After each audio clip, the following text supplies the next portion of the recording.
Alright, so I'm gonna pick up with the next part of an elegy for Fated Moonlight. Elegy. Elegy? Elegy? Whatever. This is a thorough plan, but I do have one last question before we take action. How can we be sure that our enemy won't leave the designated area? Great question. Albedo's been hard at work analyzing Rarer and the Wild Hunt's behavioral patterns. His conclusions are as follows. Firstly, from the earliest known confrontation until now, Rarer has never displayed any ability to manipulate the dimension of space. So it's unlikely he has any power in that domain. Secondly, he seems to have a particularly strong vendetta against our group. If we put him in a fight-or-flight situation, he'll choose to fight every time. Thirdly, finally, and most importantly, he is consumed by hatred, both for the moon and for his enemies. Turns out, we tick both of those boxes. We have a reincarnated moon in our ranks, and a spy who accessed his private memories without permission. He'll be baying for blood, not looking to escape. As someone who's had their fair share of interactions with the Wild Hunt, those all seem like valid observations to me. Understood. Then I will defer to the verdict of the group. Well, everyone, that's the plan in full detail. Albedo and Durin are carrying out their part as we speak. Plan approved. Scheduling. Okay, any firepower you need, I got you covered. Let's light this baby up. The Frost Moon Scions are behind you as well. And the rest of you? No objections? All right, then it's settled. This is the plan we're going with. Next up, an old tradition of mine. Anyone who wants to back out, now's your chance. Wait, we can still back out of this? Everyone says things they regret, right? I don't want anyone feeling trapped because their mouth said yes before their brain had time to think things through. A very people-first approach. I hear that's common practice in the Knights of Favonius. Heh. Who'd you hear it from? D-Luke? Shh. We don't use people's real names at work. This contact will be known only as Owl, please and thank you. Yeah, that sounds like D-Luke. Wait, no. No, D-Luke would be Hawk. I guess Kaya then? This plan can only work if everyone does their part. Flint's and I will absolutely support it. We shall indeed. You'll be glad you accepted our help. Or maybe Lisa is Owl. I have to look at their thing after this. Also, you are the last person I expected to see here, Miss Dory. It's not often I get called Dory in a work context. My peers usually call me Lord Sangamabe. So, the longer your name, the higher your net worth. Is that the idea here? In that case, Mr. Flint's here must be worth a fortune. That's right, I know your full name. It's... The walls are thin here. I'd appreciate you keeping that a secret.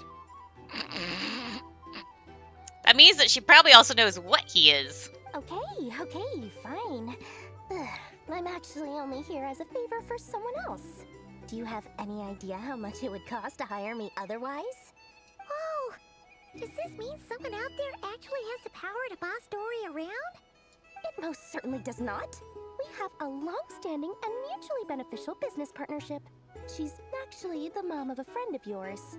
Klee! So that means it's Alice! Said mom supplied me with a great little trinket, but now that lady's ruined everything. If I don't start building a little goodwill now, my whole business in nod-krai is gonna go down the drain! Okay. So what exactly is so special about this pendant?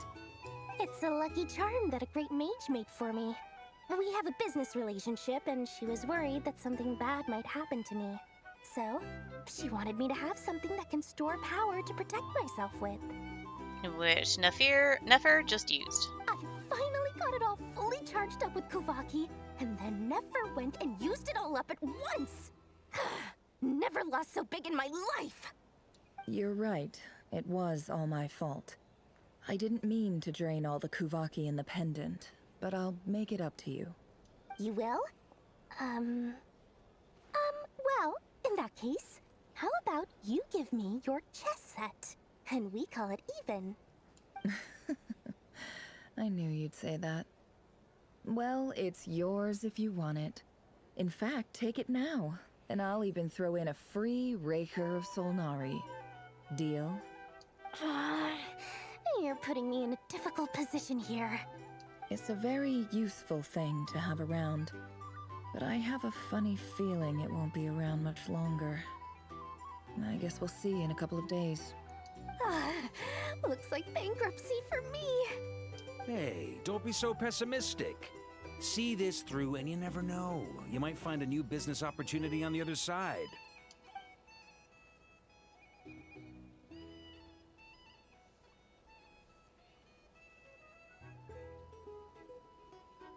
Does that mean we have to go around talking to people?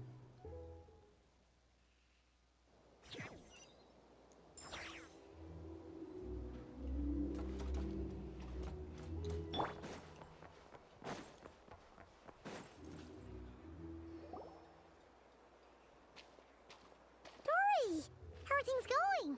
Feeling ready? Oh, I was born ready. We only have 2 days. You think Lord Sangama Bay would let an opportunity like this slip by?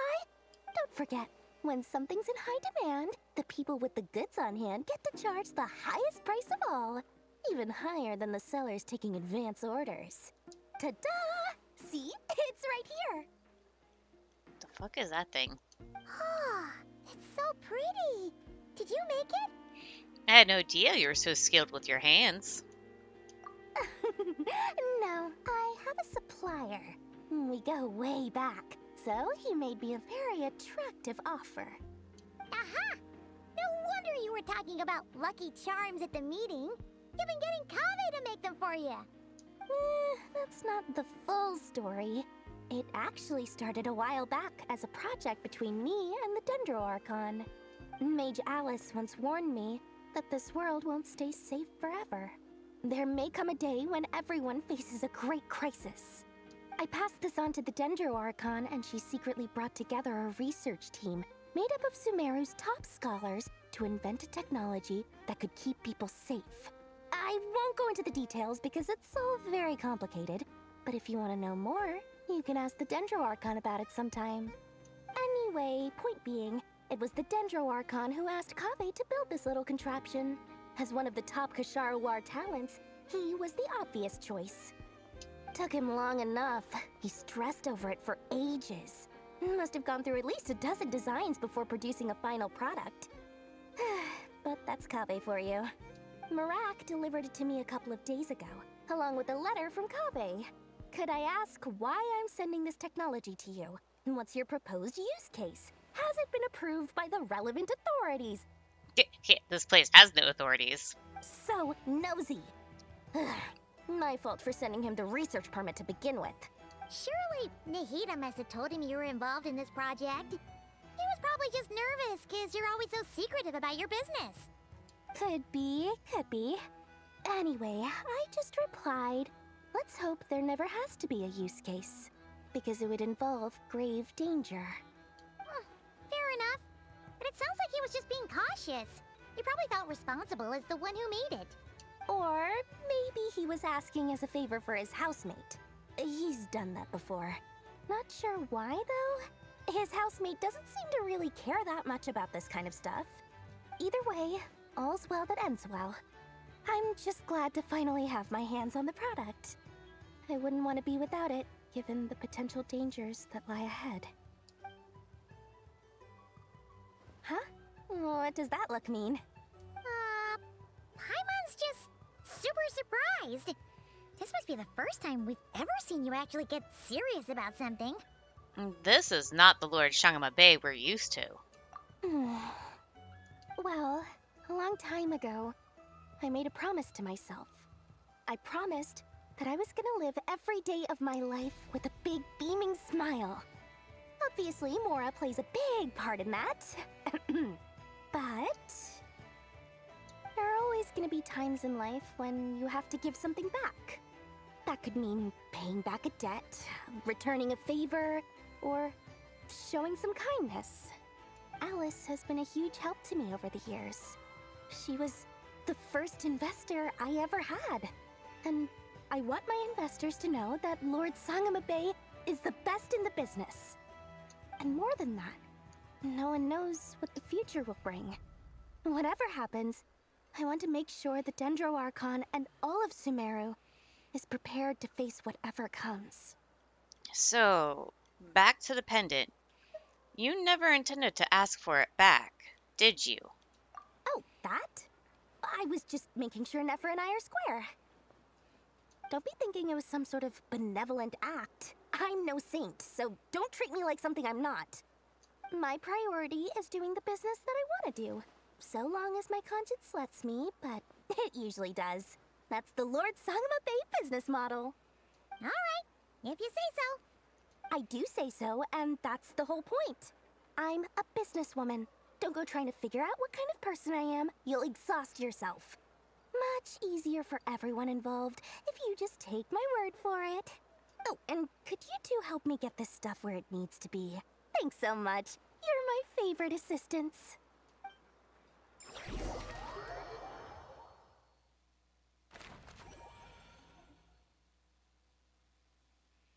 Oh, wait, before I forget.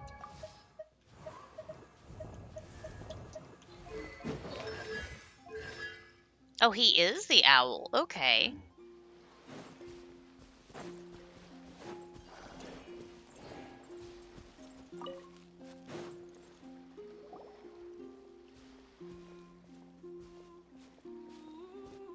Traveler, Paimon, it's good to see you. Everything going smoothly over here? Sort of. As you're probably aware, Varka, Durin, and I captured some abyssal creatures from the Wild Hunt. Per the plan, we dissected and analyzed some samples of these creatures. The process went very smoothly. The findings, however, come with some troubling implications. What? You can actually dissect the Wild Hunt? That depends on your definition of Wild Hunt and dissection. Harmless, lifeless. These words are accurate descriptions. The Wild Hunt is an interesting phenomenon. In and of itself, it doesn't seem to possess anything akin to a human personality. But taken as a collective, the medium through which the Wild Hunt is summoned does appear to have a soul. Master griped a lot about the wise Horoptetyr, and seemed somewhat fascinated with the Faustsert Elegy. But she barely mentioned Rerir at all. I don't think that was because of his lower social standing, though. Anyway, it's a pity. I should like to hear her thoughts on the nature of the lifeform he has become today. It's a strange mix. The furious energy of an abyssal being channeled through a fractured physical existence. A consequence of being torn apart by an unknown power. Perhaps the only explanation for his survival in this state is that he sacrificed a degree of individuality in exchange for a continued existence. Oh, sorry. Once I get talking about interesting research, I have a tendency to go on indefinitely. Back to our research findings. Essentially, they confirm my hypothesis. Rerir's corpse is completely contaminated by the Abyss, and the effects are irreversible. You could think of this as Rerir in mutated form. But in my view, even that would be inaccurate. In reality, his whole being has been consumed by the Abyss. In other words, he is now nothing more than a manifestation of abyssal power. Unfortunately, at present, we have no means of completely eradicating abyssal power. Hence, we cannot fundamentally destroy the Rayhir of Solnari either. Oh, that's terrible news. So, that's it? We can't defeat him? Not even if we get the power of the Three Moons? Miss Columbina's situation is a difficult one. She can never achieve wholeness when the world does not accept her presence. It's as if her creator banished her to a place she can never be accepted. It means she spends most of her energy just on her own survival. Given the circumstances, it's only natural to despair. But we must see this plan through to the end. Time to kick off the backup plan. Oh, Paimon almost forgot. This is for you. Dory asked us to bring it. Ah, how wonderful. Well, thank you for making the trip. Durin and I will be heading off shortly. I'm sorry I won't be there to protect you in person this time. Please be careful. We will. All right then. Stay safe.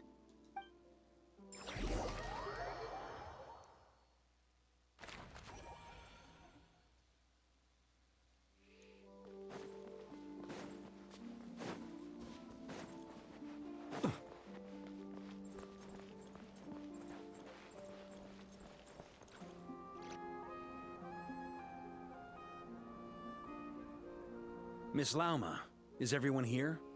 Yes. The fate of my flock is in your hands, Grandmaster Varka. Please keep them safe. My lady. What are you saying? Within the next 24 hours, we will face the biggest crisis the world has ever seen. This is not a burden that we deserve to bear. But I believe that we reap what we sow in this life. So I intend to act. I must do what I think is right. For me, that means fighting for the future of nod-krai. This gentleman is the Grand Master of the Knights of Favonius, Varka, Knight of Boreas. In my absence, please follow his lead. Hey, everyone. Guess I should introduce myself. Well, to start with, I know my way around a battlefield. Biggest strengths are honesty and hard-workingness. Anyway, point is, I don't intend to let Lauma down. I'm gonna do everything in my power to keep every last one of you safe and sound.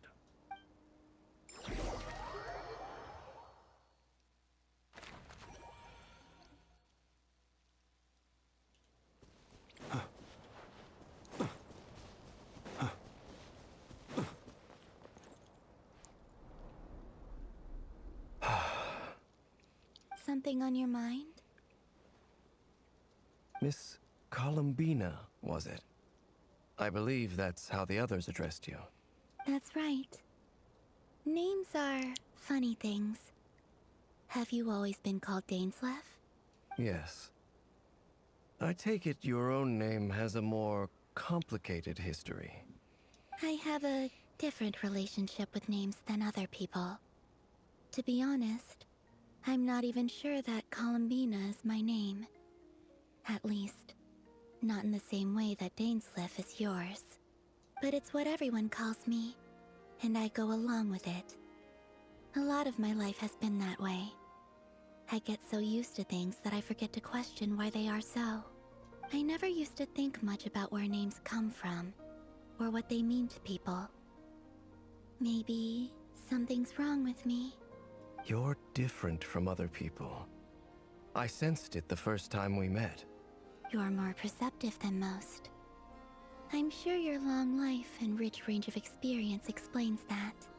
Do you ever find yourself missing Conria, Mr. Dainsleif? Difficult to answer. I have dreamed of the past many, many times. Sometimes I'm fighting tooth and nail. Other times I'm lying on the ground, defeated. I don't recall any happy moments from that time. It has been too long. Is that because hatred survives longer than love and affection? That would not be for me to say. I make no excuses for the grudges I bear. But whatever the reason, I remember little that was beautiful or sentimental. Thank you for your help with the Rerir situation.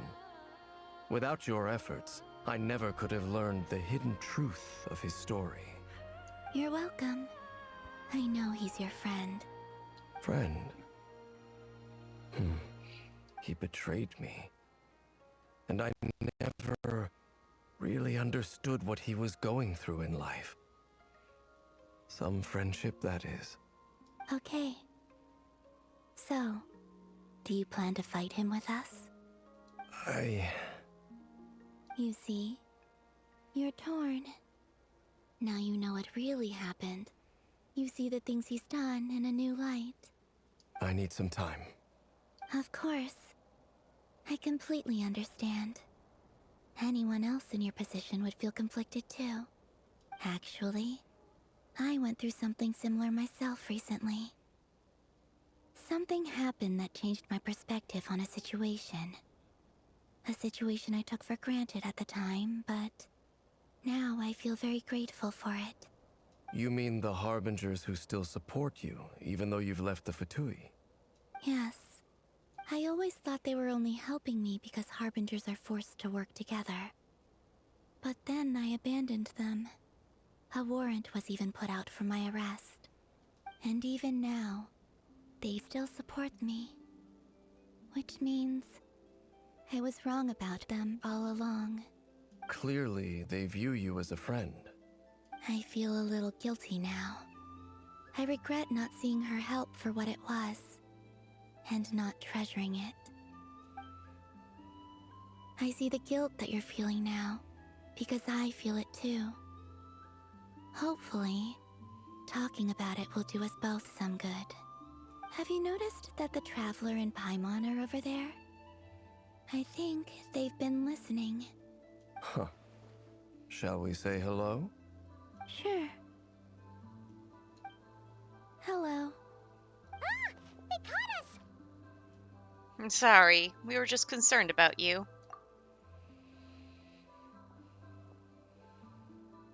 I apologize for making you worry.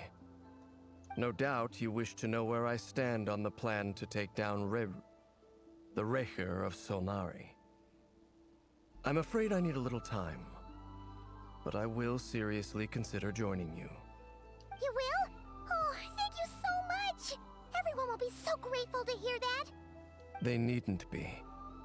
This was something that I was going to have to face up to eventually. That doesn't matter to them. They're grateful to you regardless.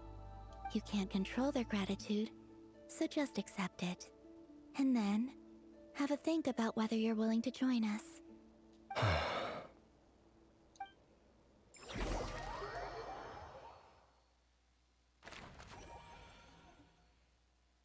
It's nearly showtime! Let's go rendezvous with the others. You know the place.